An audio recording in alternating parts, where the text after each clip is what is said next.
Hola, hola. Bienvenidos a Campestre al Aire, el podcast de la Clínica del Campestre, un espacio que creamos para tener conversaciones de salud, pero más allá de la consulta. Me llamo David Muñoz, soy médico anestesiólogo, especialista en el tratamiento del dolor, y como siempre me acompaña el doctor Carlos Rodríguez, ortopedista, especialista en la articulación de la rodilla. ¿Qué más, Caliche? ¿Cómo vas? Más David, ¿cómo estás? Aquí en temas que nosotros no sabemos mucho, vamos a ver cómo nos orienta la doctora acerca de esto que es nuevo para ambos, ¿no? Sí, hoy vamos a hablar de un tema muy interesante, definitivamente está de moda. Hoy invitamos a la doctora Juliana Lotero, psiquiatra de nuestra clínica, y con ella vamos a explorar cómo vivir con más calma, presencia y equilibrio. En este episodio vamos a profundizar en el mundo del mindfulness, vamos a hablar de qué es exactamente, de dónde viene, qué dice la ciencia sobre los beneficios, cómo se practica y cómo integrarlo a la vida diaria. Así que busca un lugar tranquilo, ponte cómodo y acompáñanos para aprender cómo puedes transformar tu día a día.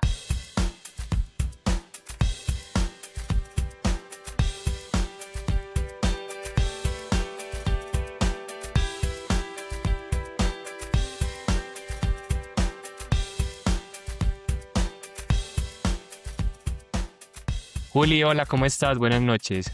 Qué bueno tenerte acá. Bienvenida. Hola, muchas gracias por invitarme a ustedes dos y hoy vamos a tratar un tema súper interesante. Bueno, Juli, para empezar, definirnos qué es el mindfulness. Yo me considero absolutamente ignorante en este tema. Espero aprender mucho de ti hoy. Entonces empecemos contándonos qué es el mindfulness. Bueno, yo primero quería como acercarlos como a mi experiencia personal y porque es un tema que me apasiona, que en el transcurso de mi especialización me fue acercando a esta herramienta, que para mí es una herramienta que sirve para los pacientes y para mí, para la vida, para el bienestar emocional. En el transcurso de mi especialización hice un entrenamiento en meditación que es mindfulness, que ahorita les voy a explicar en qué consiste. Y en el transcurso ya de mi experiencia me he ido como desarrollando en esta práctica y el beneficio que tiene. Y digamos que si me sirvió a mí, pues le sirve a todas las personas, no solo para personas que tengan un diagnóstico de algún trastorno mental, sino cualquier persona que tenga una situación de estrés o una situación de sufrimiento, de dolor y que por eso les vamos a contar qué es mindfulness. Me estabas preguntando entonces de dónde viene, digamos que esa palabra, y mindfulness no tiene una traducción exacta en el español, es una palabra que es del inglés y lo que quiere decir como en español es atención plena, que es como el aquí y en el ahora. Como no hay una tradición exacta de mindfulness, a veces es difícil como describirlo, pero quiero que lo piensen, que es como el poder estar aquí en este momento con tus pensamientos, con tus emociones y no pensando en lo que hay que hacer, en lo que dejé de hacer. Frecuentemente todo el tiempo estamos divagando, estamos en pensamientos que son recurrentes. Se dice que el 40% de todos nuestros pensamientos tienen que ver con lo que tenemos que hacer, lo que dejamos pendiente, lo que dejamos pasar, la tarea que viene para mañana, y no estamos como en el aquí, en el ahora, con nuestras emociones y nuestros pensamientos. Entonces, lo que quiere la atención plena es que estemos un momento con nosotros mismos, con nuestros pensamientos y nuestras emociones para poder tener como un control de nuestras emociones y nuestra regulación emocional y nuestros impulsos. La atención plena, digamos que a donde base o sale de todo, es desde los monjes budistas, que empieza a hacer toda la parte de meditación. O sea, esto es una técnica de meditación y que digamos que tiene como un contexto para ellos más religioso, y lo que buscaba era disminuir todo ese sufrimiento emocional de las personas. Todos los monjes tienen ese espacio de meditación y se ha visto que ellos tienen una buena calidad de vida, son personas más sanas, ¿cierto? Y más longevas, son personas más santas o puras, pero no es que sean santas, sino que es una forma de ellos de meditar y tener, digamos, como una paz en su interior o poner la mente como quieta. Y ahí es donde nace toda esta parte de esta meditación, que es el mindfulness. Pero en 1970 llega Joe Kabat-Zinn, que es un médico de la Universidad de Massachusetts, y empieza a tener como una necesidad de mejorar también como su sufrimiento personal, hace una práctica de budismo, va al Tíbet y se entrena con los monjes. Y ahí es donde empieza a traer como toda esta parte de meditación ya al occidente y en donde empieza a desarrollarse y a ver que hay unos beneficios de esta forma de meditación, en donde encuentran que empezar a hacer una meditación hace que la mente se aquiete y que mejora muchas cosas a nivel de la salud. John Kabat-Zinn empieza a desarrollar un programa que es para reducir, digamos que el estrés, que se hace en 8 semanas, y empieza a haber unos cambios en esas personas que empiezan a hacer estas prácticas de meditación. Esas prácticas es una práctica, como todo, necesita un entrenamiento, primero uno alguien que le explique cómo se hace, pero uno necesita hacer un aprendizaje e ir desarrollando esa práctica, como cuando uno aprende a tocar un instrumento que al principio pues uno no sabe, le cuesta hacerlo, pero ya cuando uno aprende, ya es una forma más fácil de hacer esa meditación. John Kabat-Zinn empieza a hacer todos estos estudios y poder llevar no solo esto a la parte médica, ya dejarlo como en toda esa parte que era de los budistas, como esa parte contemplativa y del budismo, sino ya llevarlo a la parte médica, a llevarlo a personas que tenían situaciones de estrés o que tenían un dolor crónico o que tenían una situación de ansiedad o depresión y desarrollan, digamos que todo este programa. Y ahí ya lleva a extenderse a otras partes, a la parte, digamos, a los colegios, a los niños, a empezarles a enseñarles a meditar y ya digamos que la parte laboral, porque también se ha visto que aumenta la parte del rendimiento laboral por aumento de la atención. Entonces, mindfulness lo que busca es como aquietar un poco la mente. Yo quiero que se imaginen que los pensamientos son como cuando tú coges una botella y la llenas de Mirella y todos los pensamientos están ahí dando vueltas, vueltas, vueltas, y lo que busca mindfulness, una meditación como esta práctica de mindfulness, es poder aquietar, como que se baje esa mirella y se vayan yendo los pensamientos, no engancharse con los pensamientos. Los pensamientos son pensamientos. La mente todo el tiempo va a pensar, ese es su papel o está hecha para pensar. Lo que busca la meditación o el mindfulness es poder dejarlos pasar. O sea, si esto no es, en este momento no es importante y yo no lo puedo resolver, lo voy a dejar pasar. Eso es lo que busca, digamos, que esta práctica de mindfulness, que últimamente uno lo ve como la gente habla más de mindfulness, mindfulness para esto, mindfulness para otras cosas, es porque se ha visto que genera como un beneficio para la salud. Y digamos que en la parte de psiquiatría nosotros lo utilizamos como un coayudante, como otra estrategia, otra herramienta que se le puede dar a los pacientes para ese manejo de la ansiedad o de la depresión, una herramienta adicional. No es que cura todo y que va a mejorar solo la depresión, sino que es un coayudante del tratamiento, un coayudante del seguimiento por psiquiatría y esa parte de psicoterapia. Pero es una herramienta que tiene muchos beneficios. Juli, una pregunta. Decías que mindfulness es como una técnica de meditación. Yo practico meditación pues, desde que era niño, pero la que yo aprendí era basada en una técnica hindú de un señor llamado Maharishi, que es meditación trascendental, y ellos usan mantras para ayudar a uno a aumentar la concentración.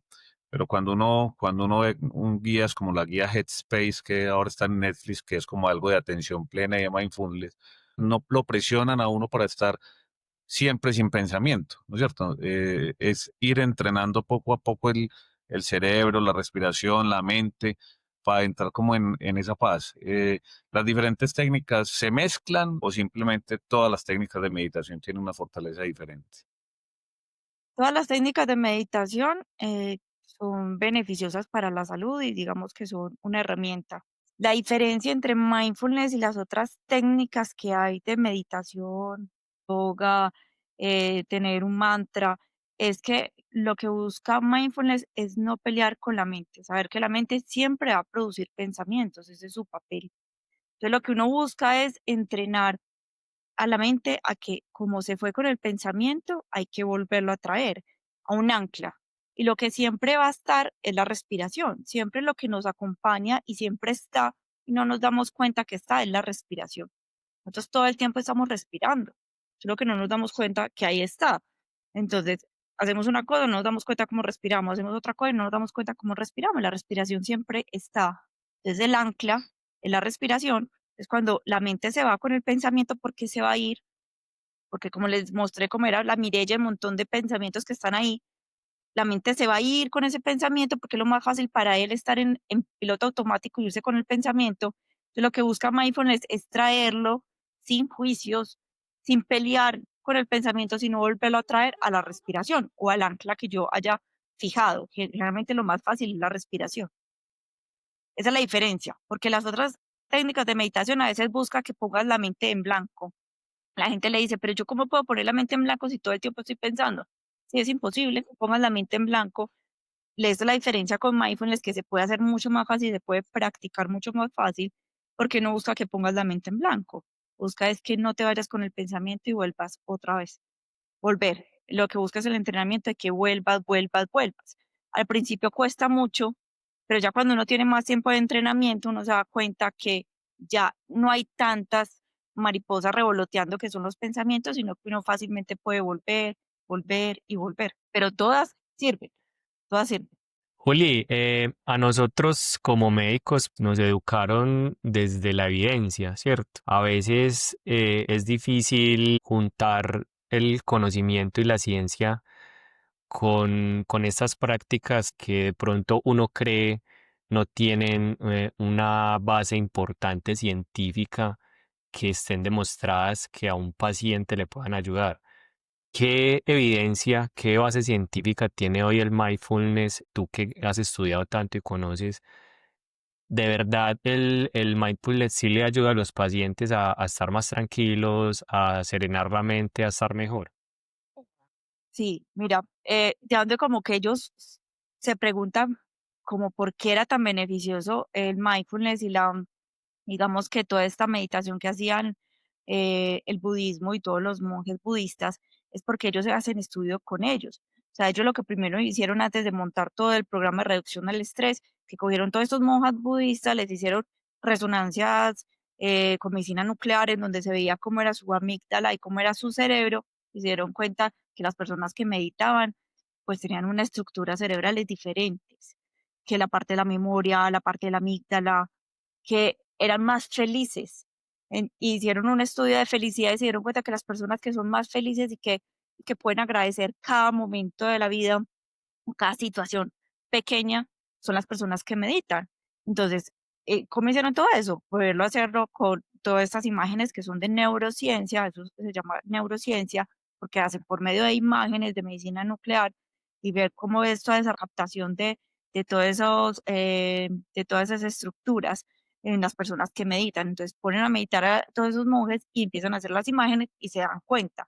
Y ahí es donde salen los estudios. Hay más de 5.000 estudios de mindfulness en donde muestra ese beneficio, porque cuando uno va a hacer un estudio, pues son un montón de variables que uno tiene que medir, ¿cierto? Y a veces es tan difícil medir cuando es ese bienestar en salud mental, porque son un montón de cosas, pero sí se ve unos beneficios en unas cosas específicas y unas imágenes que muestra o que sustenta que hay un cambio a nivel de ese cerebro, solo con iniciando la práctica, no solo con personas que ya tienen mucho tiempo haciendo mindfulness como estrategia, sino que se ha llevado más allá, porque es que lo que nos ha traído también el celular es que nuestra atención se ha fragmentado.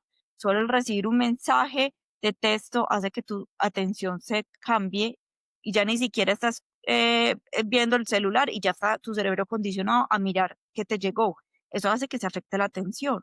Y esa atención va afectando muchas cosas de tu día a día, de tu productividad. Por eso es que las empresas cada vez meten mucho más cuando es proyectos para sus empleados, cosas que tengan que ver con mindfulness, ya se han ido más allá, porque ya el uso de celular no es solo para adultos, sino que cada vez los adolescentes tienen más uso de celular, por eso mindfulness se ha ido más allá, ya está en los colegios, porque lo que busca también es que las personas empiecen también a autorregularse, a conocerse, a regular sus emociones.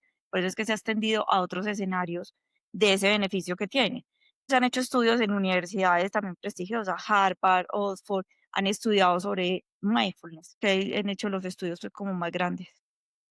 Juli, y de las enfermedades que uno, pero que uno lee que han tenido más efectividad, el mindfulness, depresión, ansiedad, estrés, control del dolor, ¿en qué más han trabajado ustedes frente a eso? ¿Cuál es como el nicho donde mejores resultados se han visto? Mira, donde más tiene, digamos que evidencia el primero fue en la reducción del estrés, que el estrés no es una enfermedad, sino que el estrés, todos podemos estar bajo una situación de estrés. Todos somos como un elástico que bajo una situación difícil de la vida, como que nos estira, pero uno con sus recursos que tiene, todos tenemos unos recursos internos y uno trata de vuelve como a acomodarse. Pero cuando uno todo el tiempo está bajo esa situación de estrés, ese elástico vuelve y se estira, vuelve y se estira. Llega un momento que el elástico ya pierde como esa potencia, ya no es capaz de estirarse de la misma forma y ahí es donde viene toda la enfermedad, digamos que asociada a esa situación de estrés. Entonces, la primera es la reducción al estrés, que esa fue la que generó, la primera que se hizo, que fue la que diseñó John Kabat-Zinn, que es de 8 semanas, en donde demuestra unos beneficios cuando yo hago 8 semanas seguidas de prácticas de mindfulness, ¿cierto? Hay un cambio. Pero entonces empezaron a extender a ver dónde más había un beneficio. Entonces ahí se empezó a ver que todas las patologías que tienen que ver con la ansiedad, que tienen tanta rumiación del pensamiento, dan tanta vuelta al pensamiento, también les ayuda a disminuir esa cantidad de pensamientos. Entonces, todo lo que tiene que ver con trastorno de ansiedad, para la depresión, ayuda como un coayudante para prevenir, digamos que la recaída, que no haya recaídas de depresión, también ayuda el mindfulness. En otras estrategias como son para trastorno de estrés postraumático, o sea, cuando hay un trauma ya agudo que se instaló porque hay una situación vital que se vivió y la persona sintió que su vida estuvo en peligro o que se iba a morir, digamos que se generó ya un trauma, un estrés, y que ese trauma ya lleva más de 6 meses, que es un estrés postraumático, también el mindfulness ayuda como herramienta para empezar a trabajar sobre ese trastorno de estrés postraumático. Para los trastornos de límite, digamos que esos son un trastorno de personalidad, se llama trastorno de personalidad límite, que son los que tienen más riesgo de conductas suicidas, les ayuda también el mindfulness porque es una forma de autogestionar sus emociones. Entonces ahí también entra mindfulness como otra estrategia.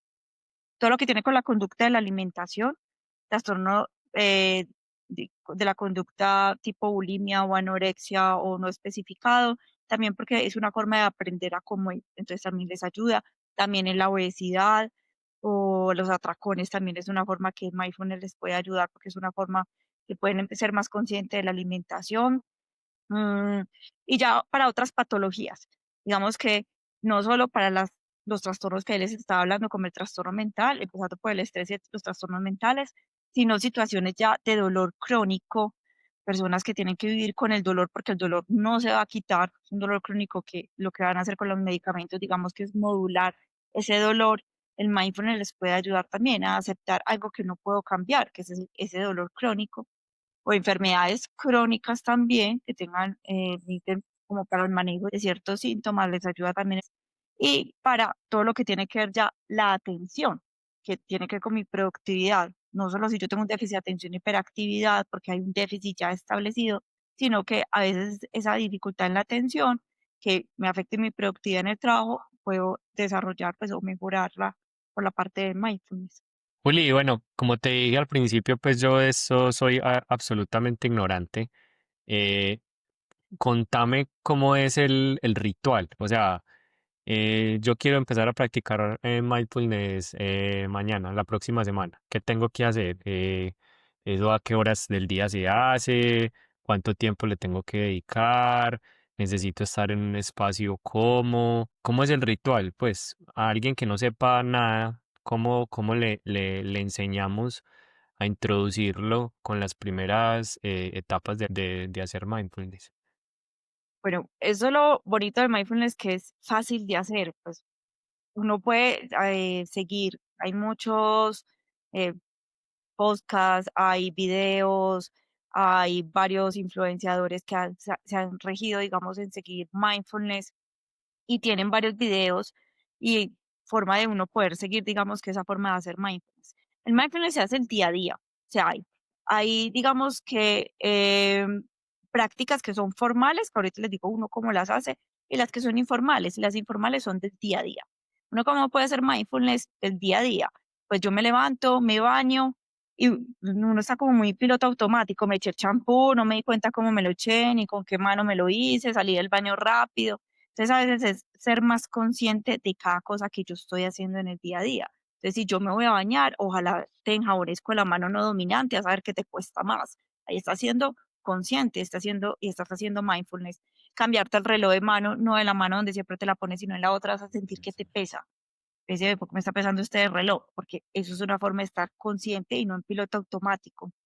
Cuando vas en el carro, de ser consciente de cómo yo voy manejando. Uno a veces va manejando y va en los pensamientos, ir manejando y ver como el paisaje, las cosas, ser como muy de mente del principiante, que le dicen a uno es como cuando uno ve la primera vez una cosa y que uno dice, ay, qué es eso tan bonito, y cuando los niños ven es una cosa, ven una primera cosa por primera vez, ellos son como extasiados, les parece hermoso, eso, es volver a esa mente de principiante de cada cosa verla como es la primera vez que lo he visto. Eso es una forma de hacer mindfulness, tratar de ser consciente de la respiración en el día a día, cuando estoy comiendo, cada bocado, tomarme mi tiempo cuando estoy comiendo y digamos que cada cosa pasarlo por la boca, pensar ese producto que yo estoy comiendo, ¿cómo fue ese proceso? O sea, pensar, por ejemplo, en una fruta, todo lo que necesitó, el sol que recibió, el agua que recibió, la persona que fue la recolectó, que sacó su tiempo para ir a recolectarla, hizo un proceso, la llevó hasta que llegó al mercado, hasta que tú te la llevaste a tu trabajo y te la comiste. Todo es una forma de hacer mindfulness, eso es estar aquí en el ahora. Entonces, caminando, el paso a paso, ser consciente del paso a paso. Uno camina rápido y uno da cuenta cómo hizo cómo caminó. Eso es una forma también de hacer mindfulness. Esas son acciones para hacer mindfulness no formal y que se puede hacer día a día, lo podemos hacer todos, ¿cierto? Ya la forma formal, digamos que ya es una estructura y que eso uno puede guiarse por audios que haya en la internet, uno lo puede adquirir, o hay libros y uno puede seguirlos, o hay aplicaciones, ya hay aplicaciones súper fáciles en donde uno puede hacer eh, cualquier meditación de mindfulness. Uno generalmente empieza con las de respiración porque son más fáciles, empieza de 3 minutos, luego de 5 minutos, hasta que llega ya a las de 15 a 20 minutos, que ya son escaneos corporales. Generalmente uno empieza con la respiración, porque el ancla, lo que les contaba ahorita, lo más fácil anclarlo es con la respiración, que es lo que siempre está. Entonces uno cierra los ojos, tiene una postura generalmente sentado, o a veces están los cojincitos que son de yoga, que uno se puede sentar ahí. Lo ideal es que no sea acostado porque uno puede tenderse a dormir. Y dormirse no es hacer meditación, porque ya uno entra en otras ondas cerebrales del sueño y ahí uno no está haciendo meditación. Cuando uno está haciendo meditación, uno está enfocado en generar unas ondas cerebrales que son las que ayudan para todo lo de la atención. Cuando uno está dormido, ya uno entra en otras ondas cerebrales. Entonces, lo ideal es que no sea acostado porque se puede uno dormir. Lo ideal es que uno sea sentado, cierre los ojos, tome aire, ¿cierto? Y sea consciente cómo la respiración entra por la nariz y sale por la boca. Entra por la nariz y sale por la boca. Eso es una forma. Y cada vez que sientas que el pensamiento viene, dejarlo ir. El pensamiento viene, dejarlo ir. O sea, esas son las más fáciles. Ya después viene el escaneo corporal, que es ser más consciente como de tu cuerpo, si hay alguna tensión muscular, uno a veces no se da cuenta si es que está cargado, si está tensionado, si algo le duele. Y cuando empieza a hacer el escaneo corporal, uno se da cuenta que ve, esta parte a mí me dolía y yo no me daba cuenta. Eso sirve para el escaneo corporal. Y ya hay otras que digamos que son más elaboradas, que ya es como de expansión, que es más de tu conexión con el universo, con la otra parte, digamos, no solo tu cuerpo, sino el entorno.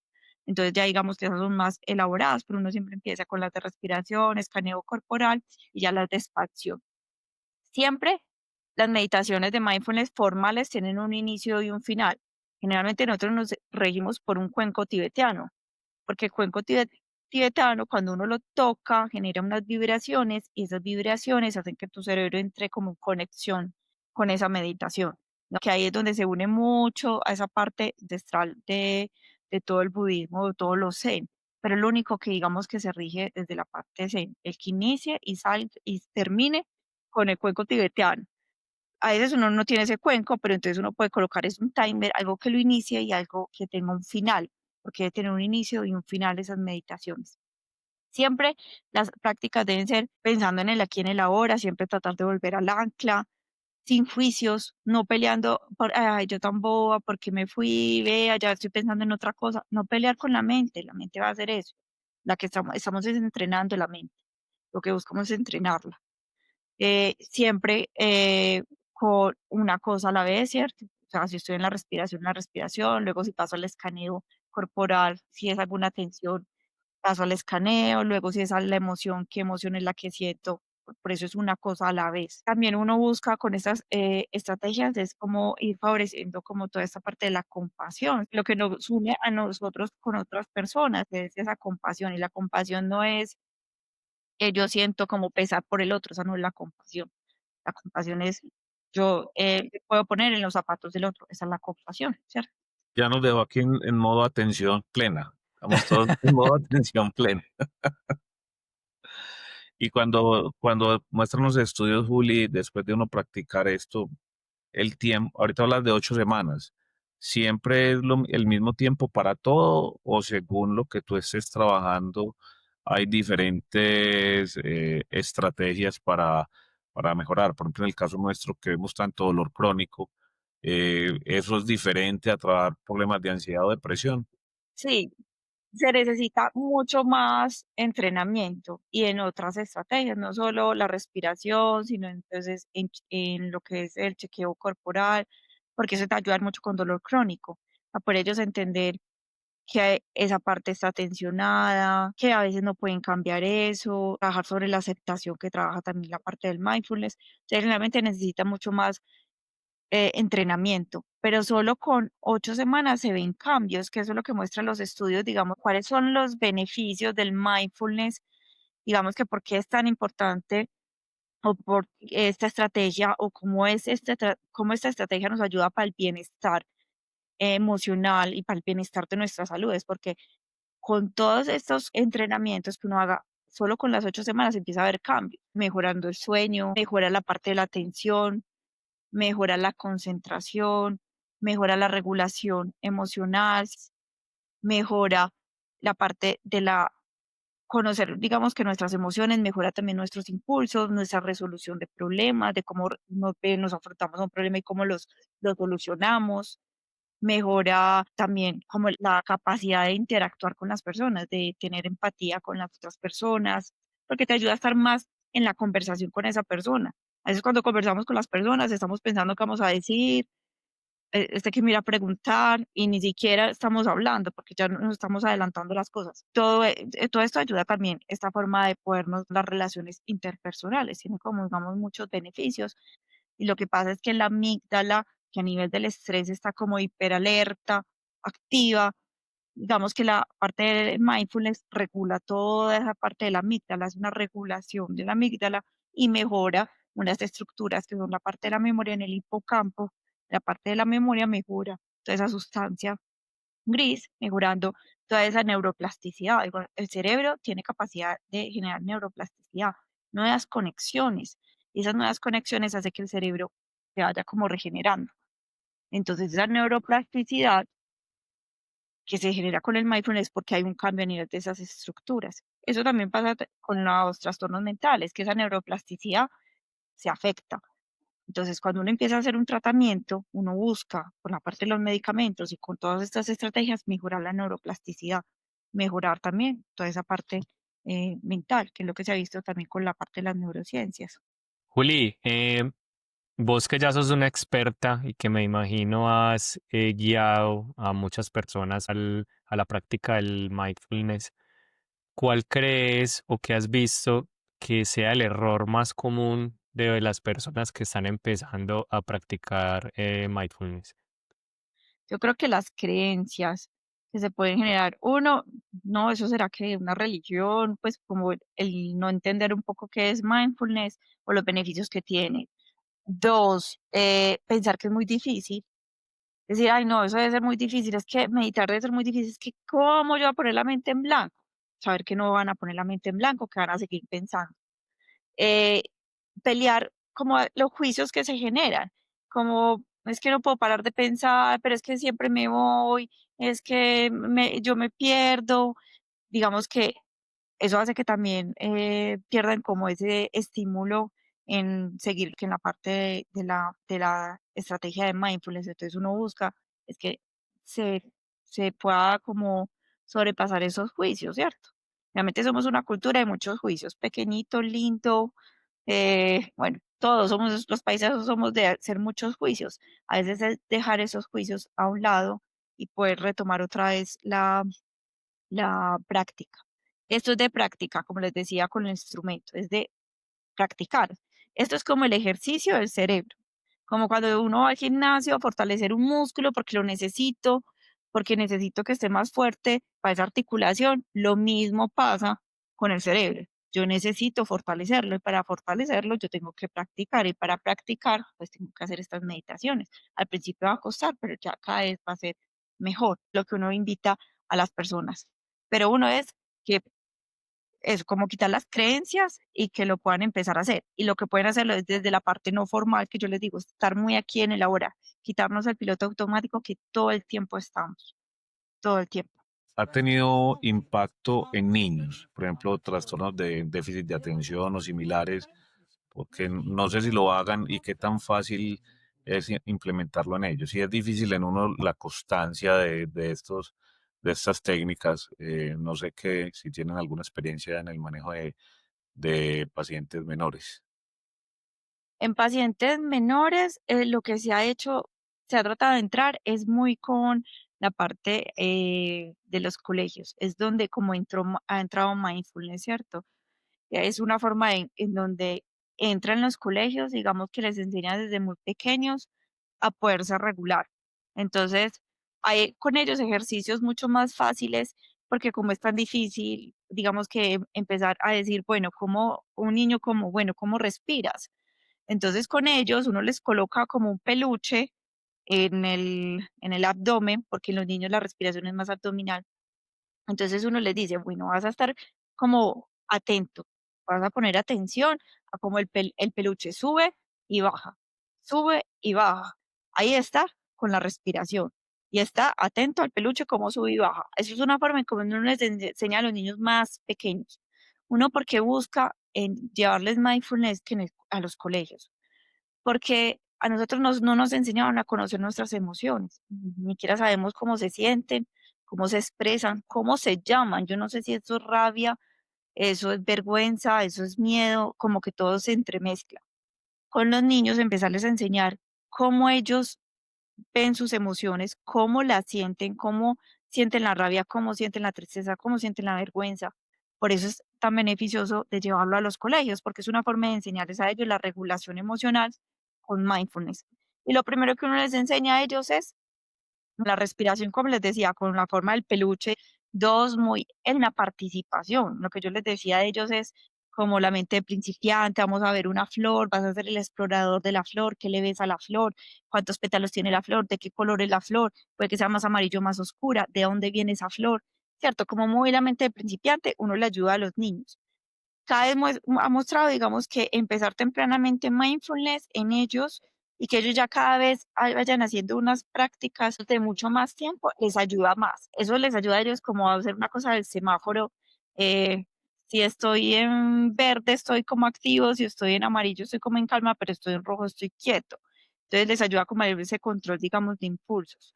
Eso les ayuda más también en esa parte de los niños, esa parte del semáforo, lo de la respiración abdominal y como la mente de principiante y la participación, estar aquí en el ahora y participar y disfrutar. Eso ha mostrado, digamos que en los niños con déficit de atención y hiperactividad, que hay digamos que el déficit de atención y hiperactividad está ese componente atencional y componente de la dificultad en el control de ese impulso, ¿cierto? Entonces ha mostrado que puede ayudar como estrategia, coayudante, no sola. Digamos que es como que se le adiciona al tratamiento. Ha mostrado que puede ayudar a esa parte de esa regulación emocional y ese control de impulsos. Ahí es donde se muestra el déficit de atención y hiperactividad en los niños. Juli, hemos hablado de todos los beneficios del mindfulness y pues evidentemente creo que le interese y el que se anime debería empezar a practicarlo. ¿Has leído o conoces contraindicaciones, efectos secundarios? Ya hablamos de lo bueno, pero quisiera saber si conoces algo malo del mindfulness o alguien que no lo pueda practicar o no sé, algo que nos puedas contar que definitivamente esté contraindicado el mindfulness para esas personas. Digamos que no tan contraindicado, sino que de pronto puede que no le sirva. Por ejemplo, si yo tengo un deterioro cognitivo, una demencia tipo Alzheimer avanzada, en donde la parte cognitiva, digamos que ya hay un componente muy afectado de esa función ejecutiva, creo que pues no va a ser beneficioso. Entonces va a ser difícil que pues me sigan las instrucciones y segundo, creo que no va a haber un beneficio. Y en personas que tengan que todo el componente de otros trastornos de nosotros, que son, por ejemplo, el trastorno obsesivo compulsivo, que hay una idea recurrente que hace como un ciclo, o sea, ella todo el tiempo está en el circuito y me genera un malestar. Entonces, yo estoy en una idea maluca, pensando, no sé, me voy a contaminar, me voy a enfermar, y todo el tiempo estar en ese circuito, porque esa es la idea obsesiva que me está generando a mí el malestar, y yo, por no pensar eso, me toca irme a lavarme las manos, que es la compulsión. Entonces, yo estoy en ese circuito. El mindfulness va a ser difícil que pueda sacarte, pues como de dejar que dejes pasar el pensamiento, porque es un pensamiento intrusivo, es un pensamiento del circuito. Entonces, en esos tampoco puede que, pues no va a ser beneficioso, pues digamos que no es contraindicado, no es que le vaya a generar algo, sino que no le va a servir. Y en pacientes con ideas, digamos que ideas delirantes o una esquizofrenia, que es otro trastorno de nosotros, que tiene una idea delirante, ¿cierto? Que es un síntoma psicótico en donde él cree en esa idea, entonces pues tampoco va a ser fácil que él la deje pasar, porque es una idea delirante, él cree que eso es verdad. Entonces yo creo que ahí tampoco va a ser, como, digamos que, beneficioso. Bueno, Caliche, Juli, muchas gracias por acompañarnos hoy. ¿Algún comentario final, Juli? No, yo los invito, esto es para invitarlos a que busquen, empiecen a hacer prácticas formales o no formales. Hay múltiples materiales donde los pueden encontrar. Cada vez hay más podcasts de mindfulness, de ejercicios, en donde pueden empezar a hacerlos. Digamos que eso es una invitación para que se motiven y empiecen a buscar alguna práctica que tenga que ver con mindfulness. Yo ahí tenía como no sé si una pregunta o una observación, porque en redes sociales se encuentra de todo. Si uno toma la decisión de esto, es mejor inicialmente pedir una evaluación con personal como en el caso tuyo, con psiquiatría, o simplemente espontáneamente empezamos a hacerlo, porque es que eh, no sé qué tan confiable sea toda la red, todo lo que hay en las redes sociales ahora, ¿no? Sí, puede ser que uno, si quiere como asesorarse, porque está la técnica de reducción para el estrés, mindfulness para reducción del estrés, ¿cierto? Pero ya ahí salen otras dos, que es la terapia cognitiva basada en mindfulness, que ya es algo más extenso, que ya necesita un enfoque, una persona más entrenada, que ya necesitaría otras estrategias que se le asocian al mindfulness, porque ya es el manejo como cognitivo de esos pensamientos.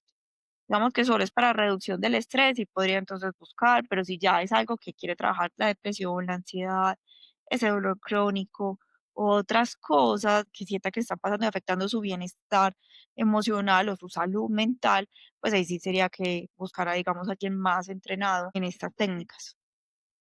Una pregunta ahí que se me ocurre en este momento. Entonces, ¿cuánto dura una consulta de estas contigo? Porque esas fases de entrenamiento, ¿cómo se hacen? O se hacen terapias grupales o simplemente tú lo orientas con videos que tú recomiendas. Bueno, porque empezar esto no debe ser fácil ayudárselo a implementar a un paciente, ¿no? Claro, también hay gente que hace la reducción para el estrés basada en mindfulness grupales, pero cuando son terapias cognitivas se prefiere que sean individuales. O sea, uno sí busca que sea una terapia individual. En una consulta uno empieza a manejar las estrategias y a trabajar sobre los pensamientos, porque es que surgen muchos y entonces donde hay que trabajar desde esa parte cognitiva de esos pensamientos. Bueno, creo que hoy nos llevamos una enseñanza muy importante, tratar de apagar un poquito el botón automático y estar más conscientes en el aquí y en el ahora, que eso nos va a traer bastantes beneficios en nuestra vida y en nuestra manera de pensar. Muchas gracias a Juli por acompañarnos. Gracias por acompañarnos a todos ustedes también en este nuevo encuentro de Campestre al Aire y a nuestros oyentes por escucharnos. Síganos en nuestras redes sociales, @clicampestre para no perderte los próximos episodios y nos escuchamos pronto. Gracias. Chao, chao. Muchas gracias. Chao, que estén bien, hasta luego, gracias.